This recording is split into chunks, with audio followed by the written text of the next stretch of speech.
It is Thursday, September 28th, 2023, and you're watching the MMA Eco live podcast. And I am your host, Chris Bresnell, coming at you live from beautiful Portland, Oregon. Although you can't see that today, I'm having to do this from an alternate location, which all good. Just had we're having someone coming to check some plumbing here in a second, and just didn't want to be interrupted by that, and also have some family in town too. So all good, no worries. We are in bedroom or in the other room of my one bedroom apartment. So yeah, appreciate you guys coming to join the show. Not a whole lot going on this weekend in the way of Asian MMA, but a couple big topics that I do want to cover. Sorry, I'm realizing I may need to prop up this mic a little bit more in my makeshift space here. Hopefully that's a little bit better. Yeah, a couple big topics to go over, but before I do, probably have a couple new people on the podcast as usual. The way it works here is I go through the weekend in Asian MMA, kind of the schedule, highlight prospects, big fights, things like that. Anything else that I feel inclined to share that relates to Asian MMA, I'll cover that as well. Today, I'm going to cover like one Fight Night 14, RIZIN Landmark 5 are the two big ones. And then a lot of talk going around about UFC Shanghai as well. So, and a lot of that talk is because of things that I've reported this week. So I will get to all of that as well. But yeah, so if you have any questions, I'll get to those in a second. You can drop those in the comments. We do have moderators working the show, so appreciate it if you would stay on their good side, and just keep it focused to your questions. And yeah, let's get into it. So the first thing I'll cover is one Fight Night 14, and I was really disappointed this week.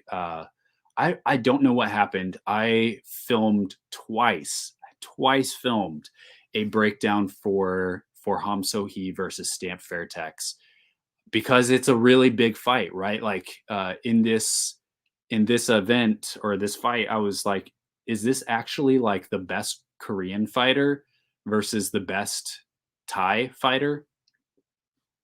It very well could be. Is Stamp Fairtex the best fighter, MMA fighter to come out of Thailand? Potentially. Not a lot of alternatives. I mean, you're looking at Top Noi, who is also fighting this weekend in RIZIN. But yeah, unless I'm like grossly forgetting someone, Loman Luke Boonmi also up there too.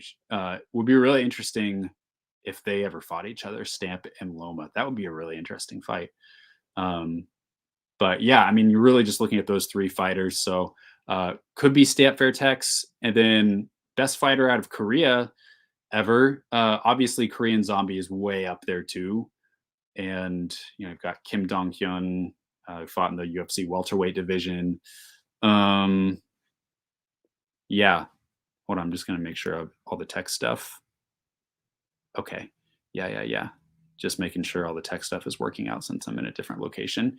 But yeah, Ham So-hee, you could make an argument that she's the best fighter to ever come out of South Korea. She hasn't lost in like 10 fights. She's beaten pretty good competition. That may be like the biggest knock on Ham So-hee, is just like, with Korean Zombie, he's got a lot more recent losses than Ham, but he's at least been fighting the very top of the division worldwide for several years. So, but definitely the best woman to ever come out of Korea. That's an easy call. But yeah, excited for that fight. So yeah, I filmed two previews for this. The first time there was something wrong with the footage, and it wasn't going to be a long preview, so I was like, I'll just refilm it. So I refilmed it, and I have no idea what happened, but there's no sound on the video. Even when I was testing it, I was getting sound coming through. But when it actually recorded the breakdown that I filmed, for some reason there was no sound on the video. So I just thought at this point it was like yesterday, and I was like, screw it, the fight's in Tuesday in 2 days. I'll just talk about it on the podcast. But yeah, how is this fight going to go? Stamp Fairtex versus Ham Sohee. Very good question. I think ultimately Stamp is going to win a close decision. And here's why I say that. Both fighters are really good. Both fighters are have their own strengths standing up. I don't think that this fight is going to go to the ground. I think that both fighters have really good takedown defense. Ham probably has a little bit better wrestling, but Stamp is really strong in the clinch. She gets that from her Muay Thai. She's really strong in the clinch and also really good at scrambles. So I don't think that maybe Ham will get her down to the ground, but I think that Stamp will get back to her feet. So um, yeah, and Ham is a good grappler. Stamp honestly has become a pretty good grappler in her own right. She's got a BJJ purple belt. So I could be wrong, but I don't think this is going to go to the ground. So striking wise, who has the advantage? Well, Ham is a little bit faster. She fights from the southpaw stance. She likes throwing the jab. She throws the left hook, overhand left, really really fast. Both her and Stamp really like to catch opponents when they come running in. Then they clip them. I saw that. Watch back their last couple fights, and both of them just kind of had their heyday when opponents would come running in and charging in. That's when Ham Sohee would clip with the left hook, the overhand left. So and Stamp really can fight, go in that counter punching style as well. But usually Stamp is a little bit more offensive and a little bit pressing forward, a little bit more aggressive with her footwork. And of the two fighters, I think that she will probably land the more damaging strikes. I think that she hits just a little bit hard, but Ham also hits really hard too. She had that stretch after she left the UFC where she was finishing a lot of opponents by TKO or knockout. So yeah, I'd like finished Jin Fry by knockout as well.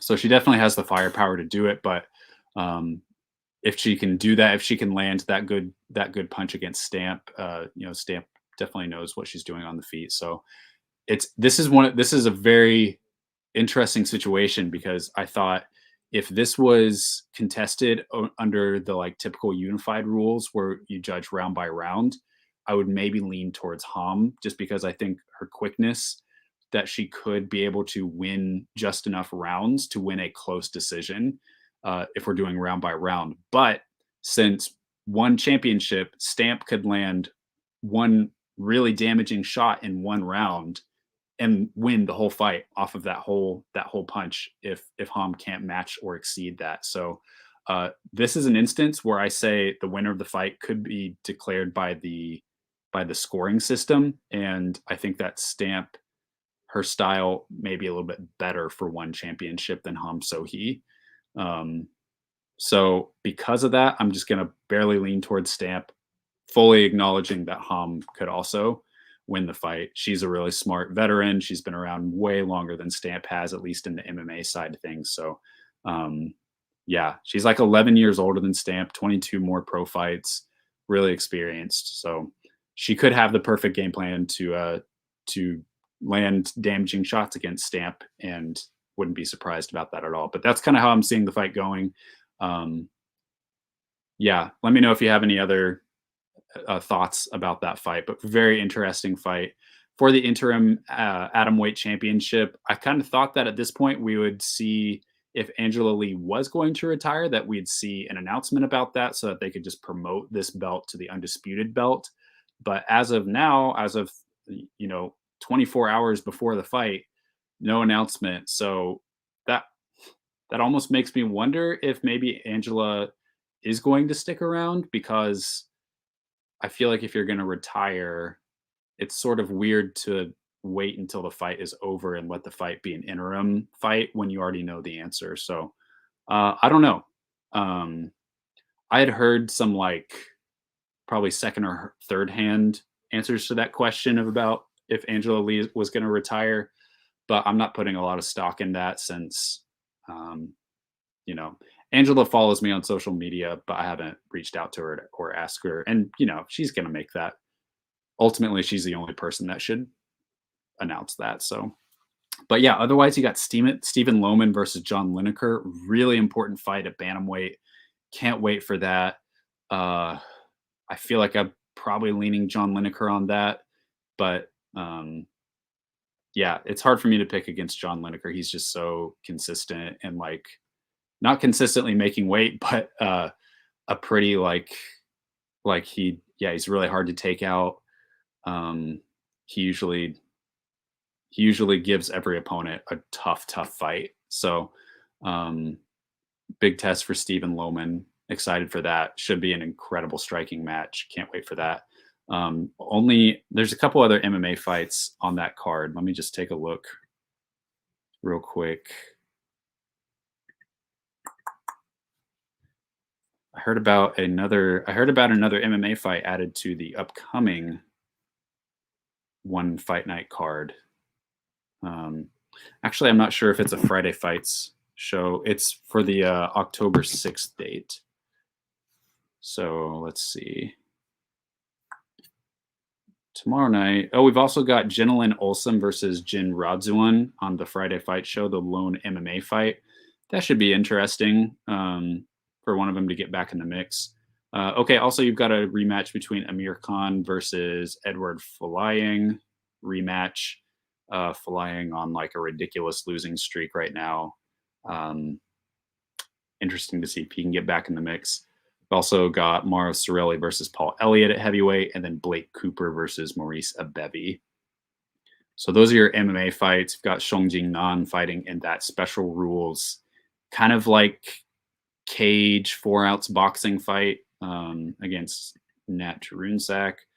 Probably some other interesting fights on there as well. Always interested to see Danielle Kelly fight.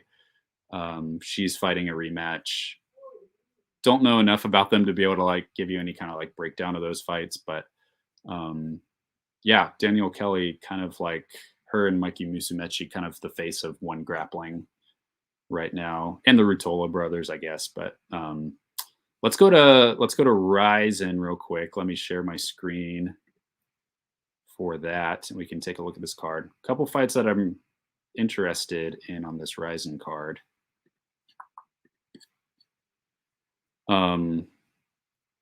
Yeah, so main event, you've got Hideo Tokoro versus Yamaniha. Co-main, if this is the co-main, I think it is. Probably the fight I'm most interested in, Yuki Ito versus Topnoi. Topnoi has looked good, really, in all of his recent fights. He just sometimes doesn't throw enough volume to keep up with his opponent's pace. That was what happened in the Naim Jargle fight. Oh, and I'll tell you what I've heard about Naim Jargle here in a second too. That's a good reminder. But Yuki Ito, pretty good prospect out of Japan. I will probably lean Topnoi in this fight. I think he's probably going to take the win there, but who knows? You've also got Machi Fukuda against Ayaka Watanabe. Fukuda is a very good prospect. There you've got 6-1 Ryo Takagi against Victor Kolesnik. Very RIZIN-esque fight right there. Then you've got Rogerio Bontorin making his RIZIN debut against Yutaro Muramoto. That's like most of the stuff that I see that stands out on there. But yeah, interested to hear about this this Topnoi fight. We're a big Topnoi fan over here. So yeah, win or lose, just love the guy, love his story. Just kind of what he represents in Muay Thai. Really like the top male fighter out of Thailand right now. Probably like, him and Peter Dana. So both training out of Bong Tao, Muay Thai and MMA. But yeah, interesting. Topnoi is interesting. It's like he's been so close to UFC level for a long time, but just like barely misses out each time. And I would love to see him in the UFC. Although RIZIN's a great platform for him too. I'm happy to see. Really, it's like I would love to see Topnoi in RIZIN or UFC. With RIZIN, I feel like he gets to showcase even more of his personality, which he's got a lot of it. So yeah, big fans of Topnoi here. Big fight for him at RIZIN Landmark. Really, that is it. I forgot to put up that banner there. A couple odds and ends, and then I'll get to UFC Shanghai. Reached out to Naim Jargal to Minden Barrel, who won both non-tournament UFC fights. He says that he has not heard anything from the UFC yet. I asked him like 2 days ago if he had signed with UFC, and he said not yet. So unfortunate. Not sure what the holdup is there. Maybe they're just waiting on the right opportunity for like a card to put him on. But don't make this guy do another like Road to UFC or like Contender Series. Don't make him do that. Just sign him, put him up against another low level flyweight, and yeah, there you go. You're welcome. You've got another great fighter out of Mongolia. Yeah, hopefully we get to see him soon. I'll probably wait to share this one championship fight. Scared me for a second. I opened my Instagram and it was like a brand new like Dana White video, and I was like, oh my gosh! But he's talking about a boxing fight.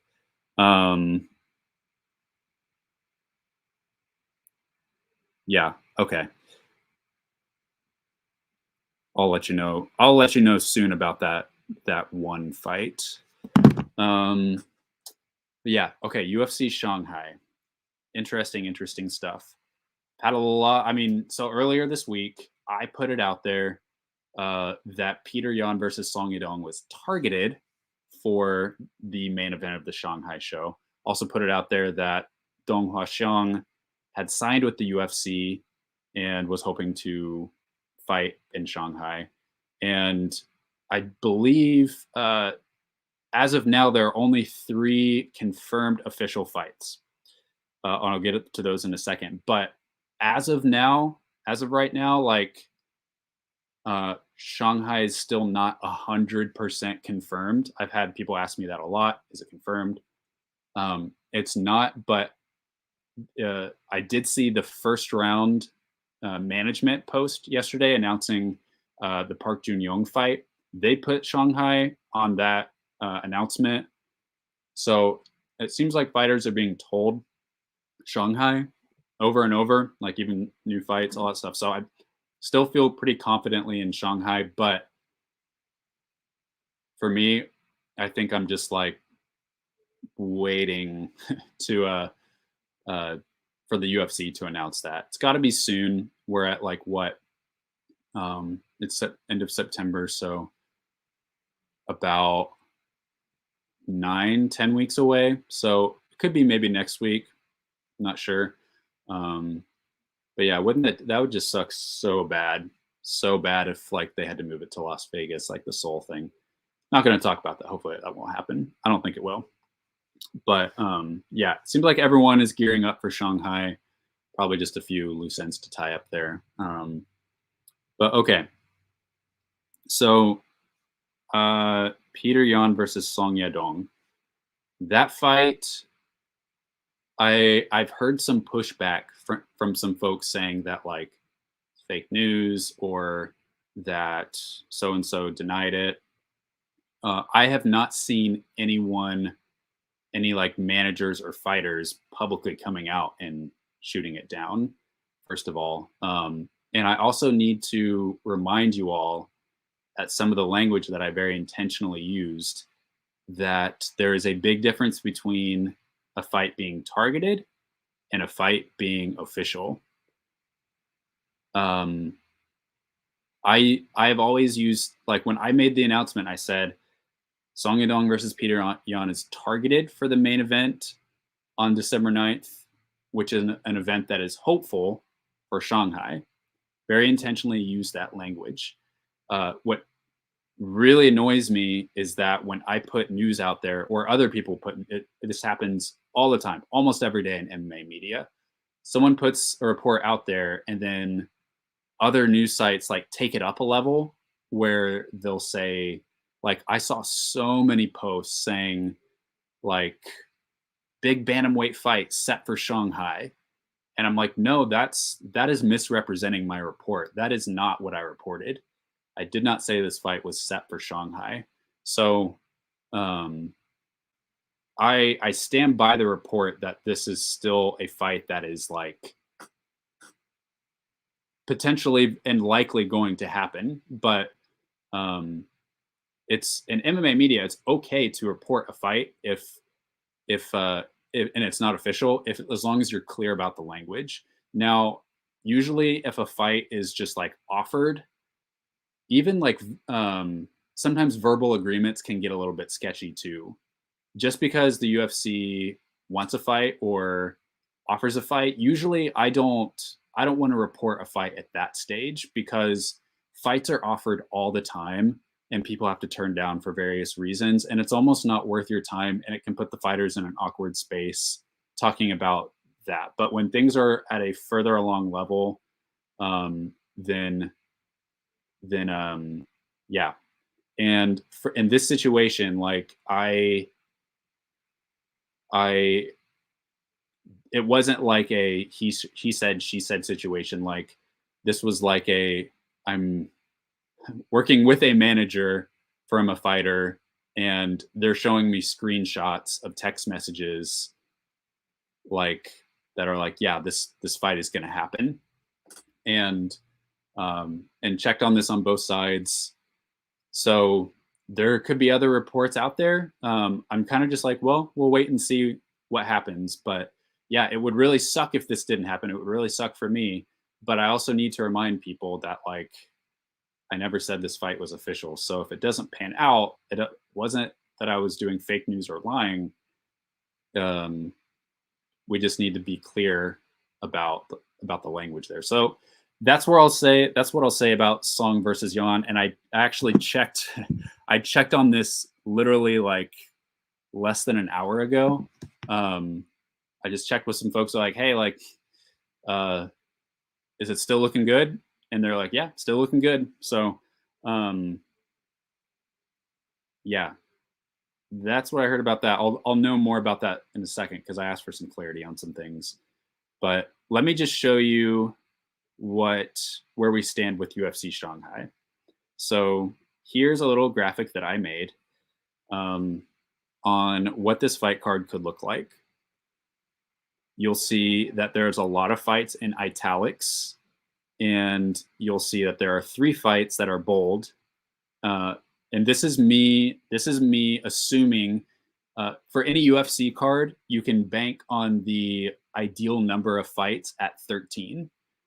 That's kind of like where every card starts. Sometimes it'll be 12 or 11, and then sometimes it'll be like 14 or 15 in a rare situation where the UFC just really needs to like fulfill an obligation to a fighter, or maybe a fight fell off the week before, so they just slap it on to the next week. But usually 13 fights. That's kind of where I start at.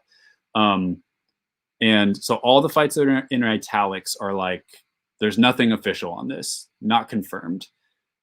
So I threw Song Yadong versus Peter Yan on there. Again, if you're just hopping on, rewind to like 5 minutes, hear what I said. Like that's just potentially, maybe, we hope so.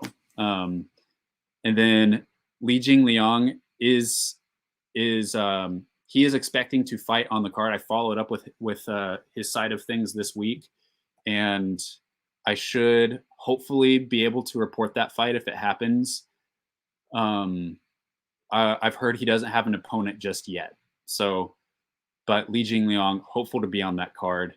And then the 3 fights that are official: Sumu Darji versus Alan Nacimiento, Park Jun-young versus Andre Muniz, and Zhang Min Yang versus Brenson Hibiero. Those fights are official, reported. Those are set. And then you've got the 4 Road to UFC fights on there. Just put them in italics to say they're not official, just because we haven't gotten an official word on that. I haven't heard of any like disruptions to these fights just yet. But yeah, just they haven't been public out there. And then I put Dong Huaxiang on there. I don't know if she's going to fight on this card. I've been asking about like, has there been anything offered? Haven't heard back just yet from someone really close to her. But yeah, who knows? Don't don't like quote these things out there saying like, I'm saying Dong Huashang's going to fight on the card. I'm saying Song versus Yan is official. Road to UFC fight. I'm not saying these are just kind of placeholders just to get an idea of what the card could look like. And then 3 more fights. And there's so many. What I see when I see this card is a very from like a casual MMA fan standpoint, a very weak card. Now, that's not me saying that the fighters on here aren't good. That's not me saying that I'm not personally thrilled. Believe me, no one will be more excited for UFC Shanghai than me. But if I'm just like a casual fan looking at this card, I don't know who a lot of these guys are. I know who Song is. I know who Pirion and Li Jingliang. Maybe Sumudarji, maybe Ali Nascimento, Andre Muniz, Park versus Andre Muniz is a great fight. But like, honestly, if I were the UFC, some of the I'm putting some, even if they're not Chinese or maybe not even Asian, I'm just putting a couple more fights on here to just strengthen the card. So maybe another fight between 2 ranked fighters. Yeah, the card just needs some strengthening. If you're taking up 4 spots for the Road to UFC finals, obviously big fights for Asian fight fans, especially Chinese fight fans, a lot to love there. But for the rest of the world, yeah, it needs a little bit more strength. So personally, I'd love to see like Li Jingliang fight Daniel Rodriguez in a rematch. A couple other cool fights out there. He's floated a couple that I saw, and really he's fought a lot of those welterweights kind of in that area. You could do like a Michael Chiesa thing that could be interesting. But yeah, I'll keep you updated on what I hear about Shanghai. Not sure if Mahashate is going to fight on the card. That's a possibility. I asked about Shah Ilan, and probably unlikely that he's going to fight on this card. A guy told me that a good chance he can move up to lightweight, which I think is a really good idea. He always looks terrible in his cuts to featherweight, and he's a huge featherweight. So I would love to see him move up to lightweight. I think that's a great idea. So probably no Shah Ilan. Who else is there? There's always like Lomaluk Bunmi. There's Lee Jung Young, the Korean guy who won featherweight Road to UFC. He has said that he potentially could be open to fighting on this card, so maybe we see him on the card. Anshul is fighting in October, and Park, who won the flyweight Road to UFC, that's also a question mark. So some Asian fighters that could fill that spot, but if I'm the UFC, I'm putting some strength to that card, some fighters on the upper end of things. So I'm sure at least one of those fights will be between 2 heavyweight guys. You know there will be. So I think that's all I'll do in UFC Shanghai. I did just get an email before this about Zhang Weili just did an interview saying that she is not like injured per se, but she just didn't want to fight in this timeline. That there's nothing necessarily wrong, but like just her personal preference, for whatever reason, was not to fight in December, which is totally fine. There'll be more Chinese cards. And she just fought 5 rounds last month. So totally fine with that. So yeah, that is, and that's public. I had actually a moderator just sent me a link to an interview that I need to check out later, but that's what he told me about in the interview. All right, well, let us get to your questions. Always appreciate those. Do I remember Genki Sudo? Frick yeah. Were you ever a fan of his? I just learned about him last week, and he's really cool. If you all have not watched anything from Genki Sudo, look him up on YouTube. Hands down, the coolest and most interesting walkouts you'll ever see. Really, like that was his draw and appeal. Really cool fighter, and a pretty successful fighter too. Japanese fellow. he probably fought for like what, Dream? Is that right? Yeah. I think let me just look him up. I think I don't really remember watching him live, but I do remember like yeah, kind of probably at the end of his MMA career. He's 45 now. His last fight was in 2006. So yeah, he was a little bit before my time. I started watching MMA in 2007.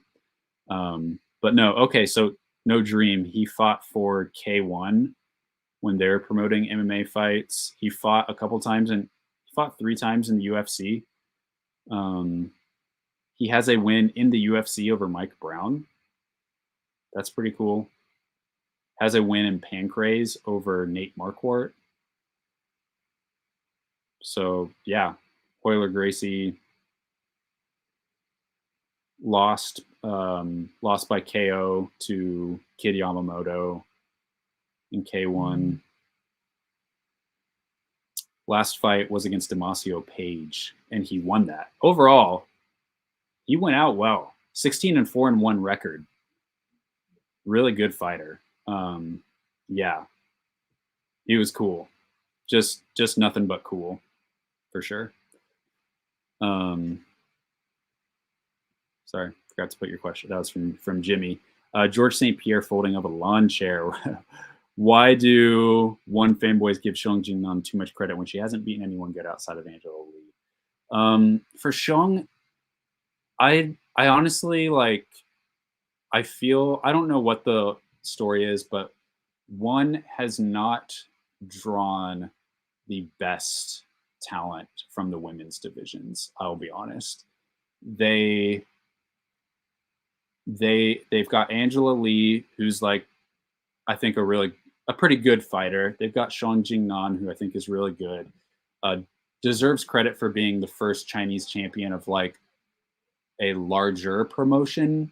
And there it sounds like plumbing folks are walking in.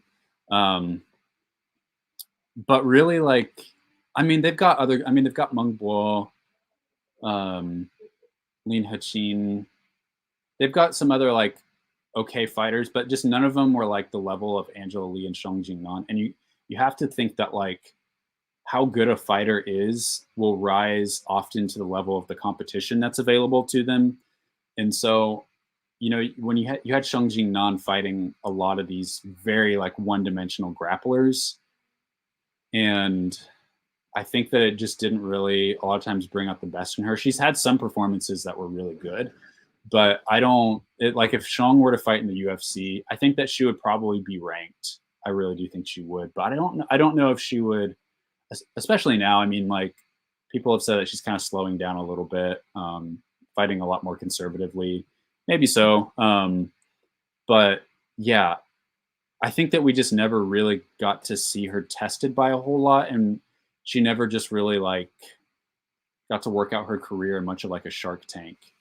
Early on, one had a lot of like women's fighters from Asia, from which she was definitely the best. But like, I don't know, they just never were really able to bring in a whole lot outside of that, and they really haven't like brought in very many aside from that. Like, and this is what makes the Kim So-yul situation so sucky. Is like they finally had like a really good. And they're in different weight classes, but like they finally brought in like a like really good women's MMA fighter in Kim So-yul, kind of seeing her come from the ground up. But I don't think we're going to see Kim So-yul fight for a long time in any organization. Yeah, she got done dirty is all I'll say about that. She got screwed over for sure.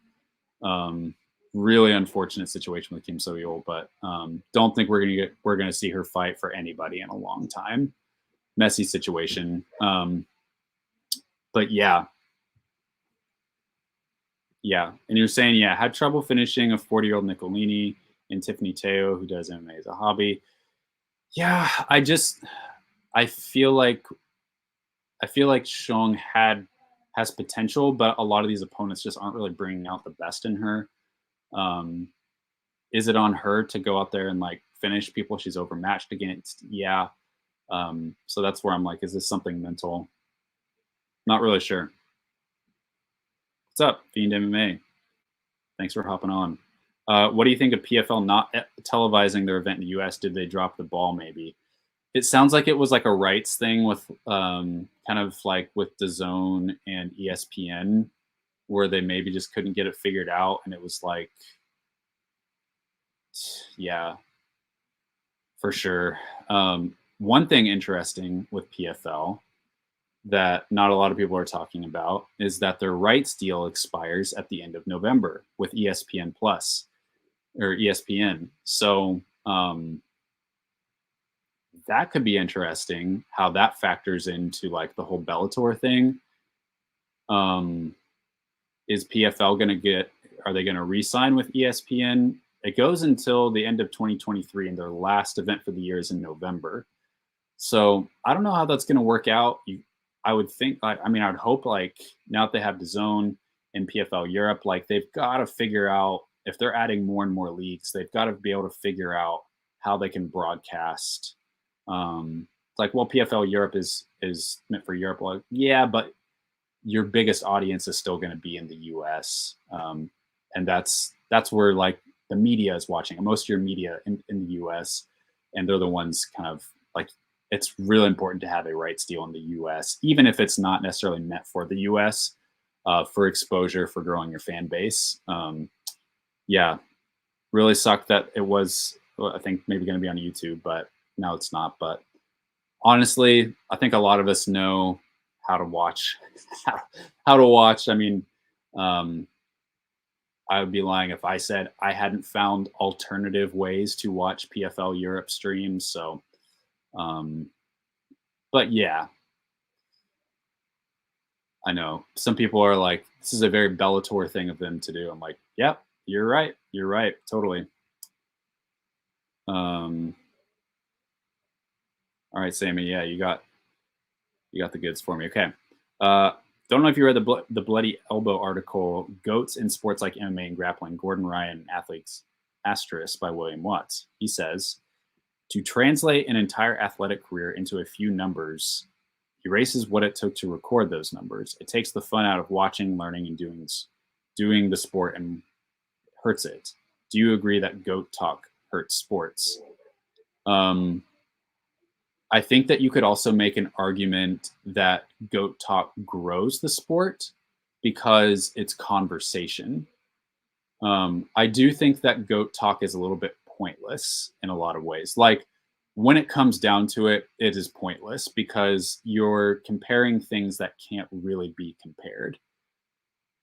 And when we set up these pound for pound versus pound for pound fights, they're never totally equal because of size and weight classes.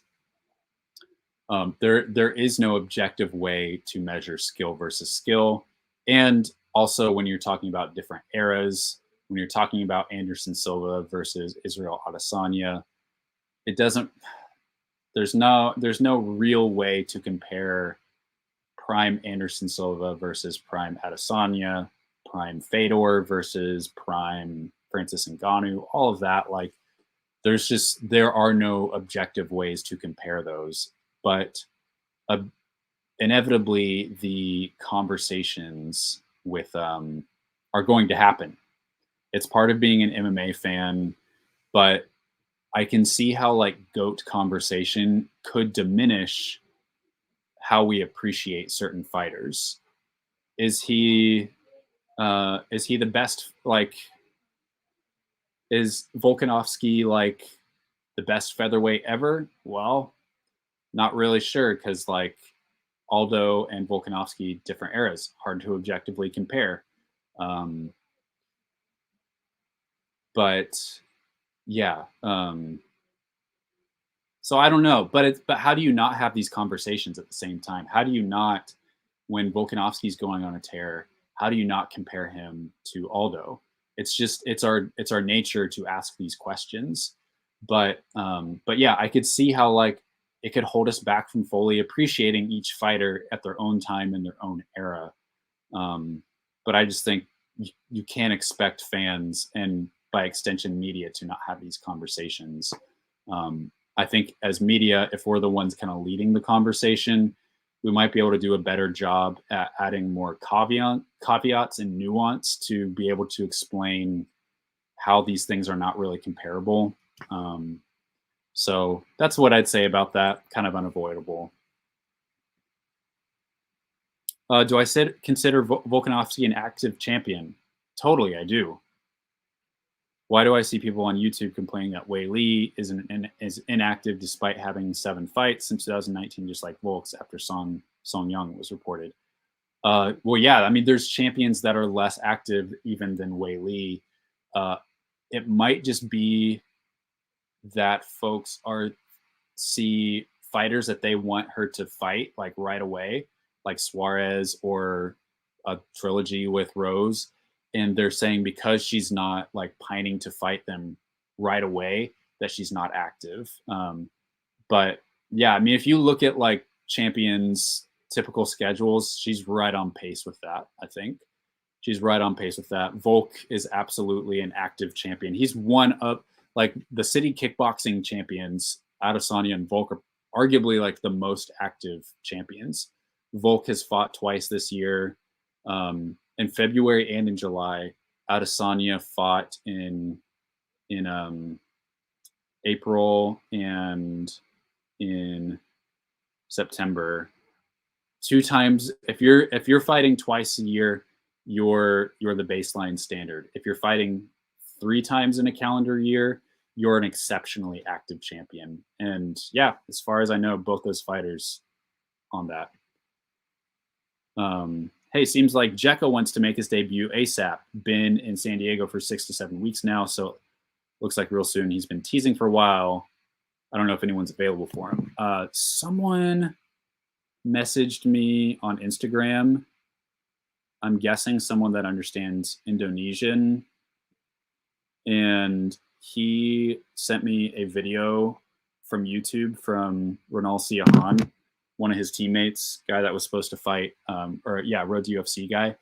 And he was saying that Jekka might face a Chinese opponent in his next fight. Keyword might face a Chinese opponent. I don't understand the original Indonesian, obviously. Would love it if I did. Maybe that's a goal for me at some point. But so I don't know if that's legit. But this guy was asking me like, who could that be at featherweight? And I was like, yeah, honestly, like the October cards are full. And not to say they couldn't throw it on to Abu Dhabi if they really wanted to, but the October cards are full. My guess is that Jekka will probably fight. Maybe they do Shanghai, but it almost makes a little bit more sense to me personally to have him fight in an Apex show. I know that's not in his like target time zone window, but for like his audience. But since I'm thinking like if I'm the UFC, you have a very delicate prospect here in Jekka. You're signing him coming off of a loss, and not necessarily a good loss either. It was a pretty one-sided loss against Anshul. Nevertheless, he's got a lot of potential. He's got some really awesome highlight reels, and he's kind of carrying Indonesian MMA for the UFC right now, which is a huge market.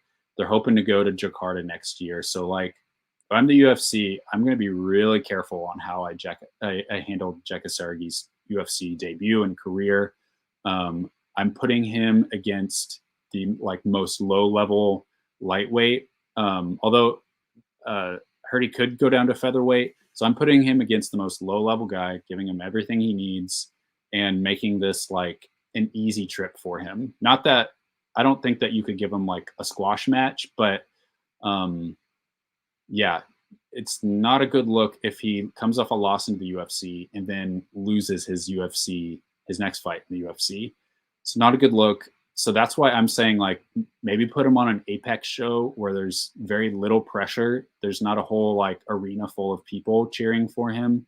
Um, Put him at the Apex, which is just 4 hours away from San Diego, 4 hour drive. Easy for all of his coaches, teammates to be able to come out. For his first fight, do that, and then maybe his next fight, put him in Asia. But yeah, as far as opponents go, if it's a Chinese opponent, and if he's dropping down to featherweight, not a lot of options, especially in the UFC.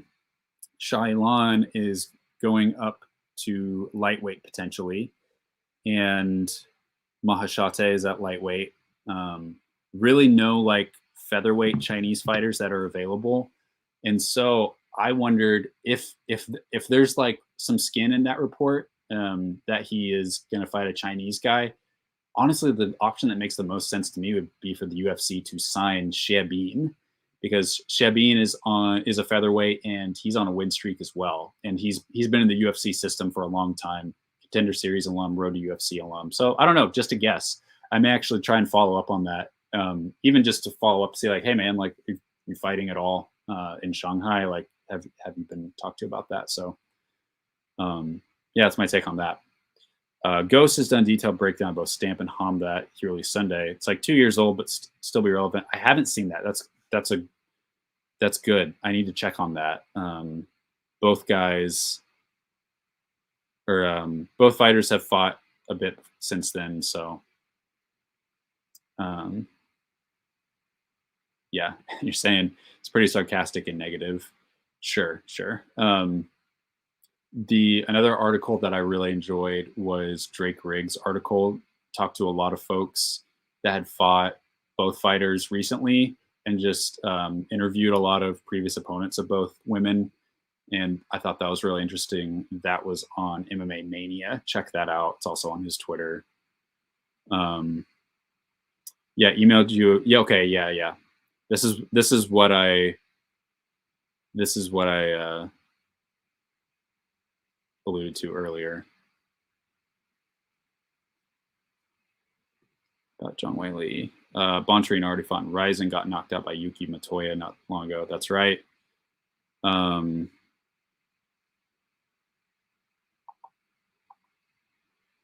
Yeah, asking about watching tape. So watching tape is a skill. It's something that I am slowly building up, and I think it is a different skill than just like being a coach and watching it on a first take. But yeah, knowing what you're looking for is one thing, and then just knowing what to do with the information that you have. That to say, I think a lot of coaches and fighters could still be pretty effective film watchers, but you're right that it is time consuming. If you really want to get down to like the deepest level, pretty time consuming. I don't like when I watch tape, I don't spend a whole lot of time on it. I just kind of comment on what jumps out to me right away. So, asking about in the age of bad game planning from top level fighters, I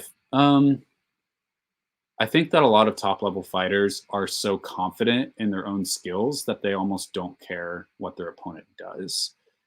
I think that's why you may see some bad game planning from top level fighters, is that they feel so confident in their ability, and maybe like discredit their opponent's ability to like get inside their game, would just be my guess. Asking about why people get angry about anything involving China, more specifically Zhang Wei Li. Always a news outlet with a strong opinions against them. Not many that I would take seriously, though, to be honest. Yeah, I don't know. Maybe I'm just not reading very many art. Y'all are like, ask me if I've read articles. I don't. I read certain articles from a couple sources. Sometimes it's just honest. If I'm honest, just from people that I know. So,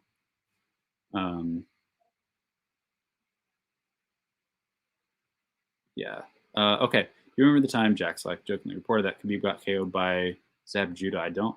And Sportcopedia ran with it, even though it was clearly, yeah. Or putting out fake payouts. You know, yeah, it's because, and I fully put myself in this. It's because so many of people that work in MMA media are just not trained. They're not trained at all. They are hired because of their writing skills, and that's really it. And then they're told what to cover, or like they're not really told how to like distinguish things. And I'm not saying it's like not their fault, but like, yeah, like me, for example, I've not been formally trained at all in MMA media. There's been a couple places where I felt like that shows. And recently I have kind of just like realized like maybe there's a couple things I need to like take a small step back from and just really devote myself to like learning things the right way, the right and professional way to do it, rather than just like acting unprofessionally in a couple things. So yeah, I really want to take my professionalism seriously, and I admit that like because I'm not trained professionally, then that I don't do everything super professionally either, but I have a commitment to be professional. But I haven't been trained. Most people writing articles haven't been trained at all, so I think that's why. Okay, yeah, you asking the question that I kind of pondered earlier. How would you see Loma versus Stamp going in an MMA fight? That is so hard. Both have fought each other 2 times in Muay Thai when they were children. Interesting. I didn't know that. Probably doesn't have any weight on how that fight would go now, but I would say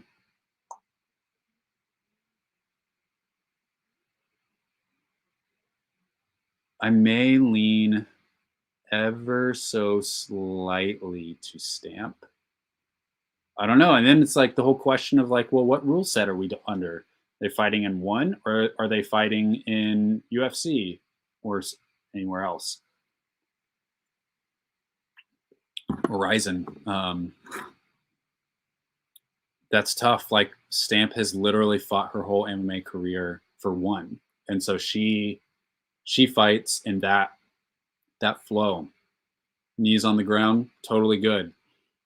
Winning a fight by a couple of damaging, like by causing a little bit more damage, totally on the table.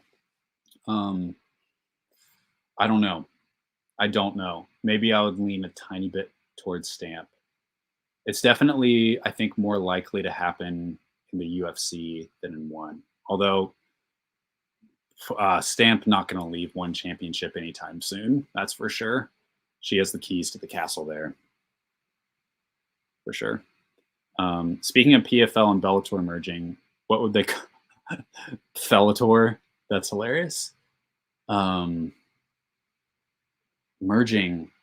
Yeah, I have zero inside knowledge on this, for what it's worth. I feel there's just so many questions I have, like the ESPN rights deal. How is that affecting things? Because PFL's probably asking for a little bit more money from ESPN because they feel like their value has grown by a lot.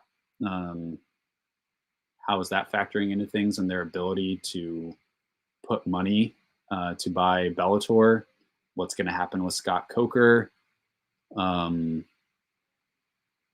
many fighters, like transfer of roster, are fighters released from their Bellator contracts and then they have the option to sign with PFL, or are those contracts automatically grandfathered into PFL, or select fighters, their contracts are grandfathered into PFL?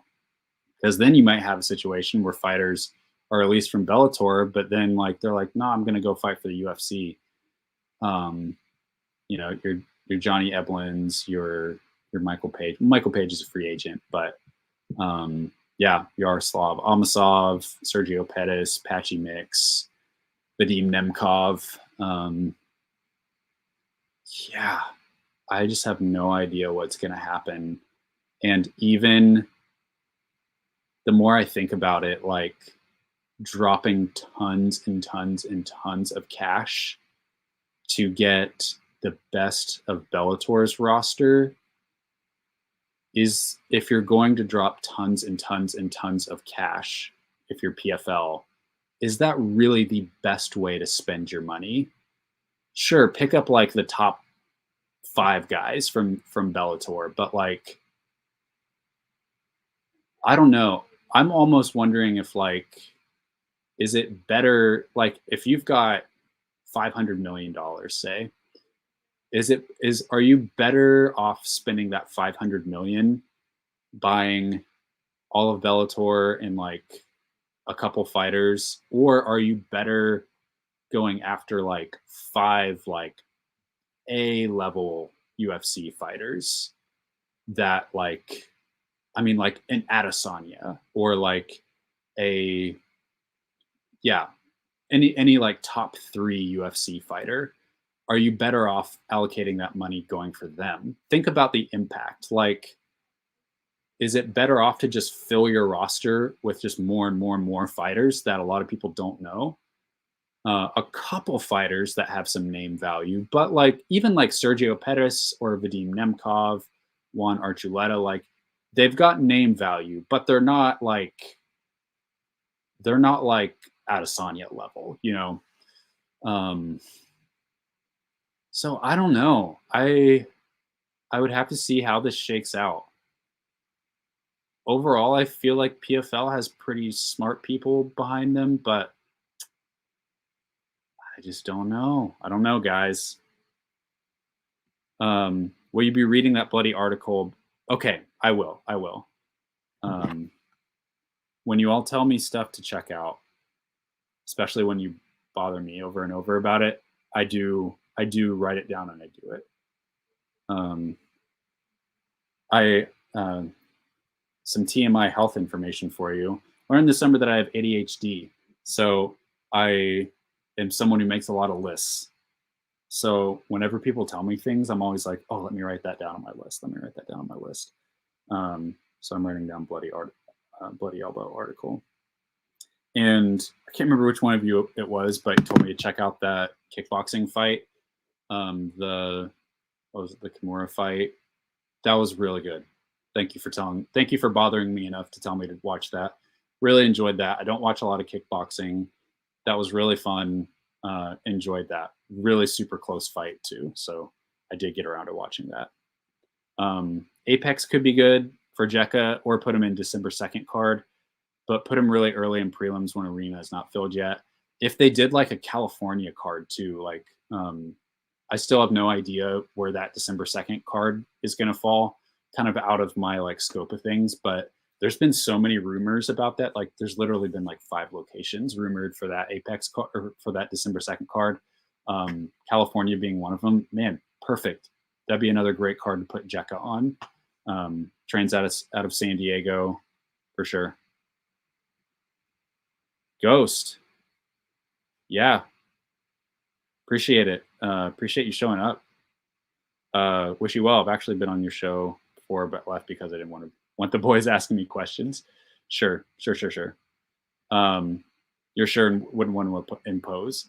No, you're totally appreciate it. If I would say like I would, if people end up bothering you, let me know. We'll have our moderators take care of it. But yeah, appreciate all the work that you're doing. I'm like more and more starting to watch more and more of the stuff you post, so appreciate that. Will I ever take off the hat? I'll take off the hat. Yeah, there you go. Cat's out of the bag. Head's out of the hat. Yeah. I'm starting to take off my hat more and more. I'm 33 years old, and I'm like, at what point as an adult do you stop wearing hats every day? I don't know. But yeah, been wearing a hat like this probably ever since like college. So yeah, watched the Kimura fight, enjoyed it. Yeah, let me know if there's ever a banger kickboxing fight that I find it totally. And I appreciated that one was on YouTube too, so that was really fun. Guessing Soyeol Kim is tied down to 1. Short answer, yes. She will not be fighting anywhere else. Definitely not in the UFC, unless they have a total change of heart. She will not be fighting anywhere else. Took off the hat. Crazy. Yeah. All right, guys. Appreciate you a lot. Thanks for hanging with me in this very underwhelming space, but appreciate you all. Stay tuned. Still sorting out a lot of stuff with UFC Shanghai. So yeah, appreciate you hanging with me on that. I would rest a lot easier if that Song versus Yan fight was made official. I keep hearing that it's like good to go, but like, yeah, be nice if we had an official announcement. Be great, but I stand by it. So thanks for tuning in. We will talk to you next week. And until then, enjoy the fights.